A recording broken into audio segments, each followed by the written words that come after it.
آپ نے ماشاءاللہ دین پہ اتنا کام کیا، لیکن اتنا کام کرنے کے بعد جب پبلک میں آپ اس کو پیش کرتے ہیں یا وہ سامنے آتا ہے اور کوئی آدمی آگے سے یہ اعتراض شروع کر دے کہ بھئی آپ کی داڑھی نہیں ہے،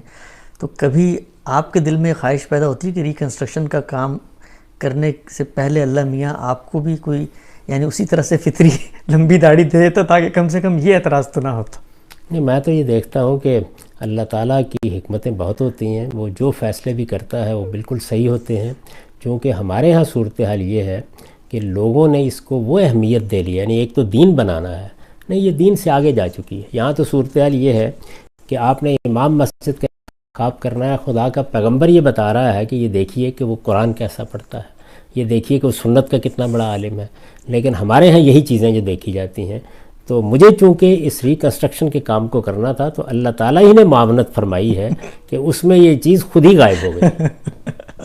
اس میں بھی ایک خوبی ہے، جتنی ہے وہ میں نے رکھی ہوئی ہے، اور میں عرض کر دوں کہ وہ دین سمجھ کر نہیں بلکہ رسالت مآب صلی اللہ علیہ وسلم کے ساتھ وہی مشابہت، وہی محبت، جس حد تک بھی ہم آپ کی پیروی کر سکتے ہیں۔ دیکھیے لباس کے انداز بدل گئے، اس وقت اگر آپ دیکھیں تو علماء میں سے کوئی بھی وہ لباس نہیں پہنتا، خاص طور پر بر صغیر میں، جو رسول اللہ صلی اللہ علیہ وسلم پہنا کرتے تھے، اس لیے کہ وہ اب ممکن نہیں رہا پہننا،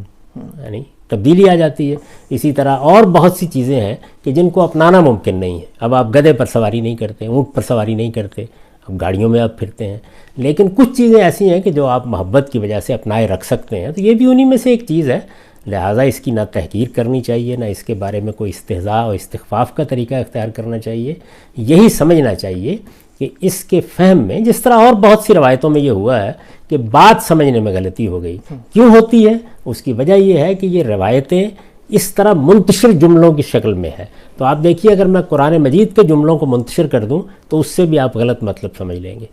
اس میں یہ ضروری ہے کہ آپ پورے قرآن مجید کے نظم کو سامنے رکھ کر دیکھیں کہ یہ بات کہاں ٹھیک بیٹھ رہی ہے۔ تو میں یہ بتا رہا ہوں کہ یہ واجب ہے کہ آپ اپنی وضاقتہ کی اصلاح کریں،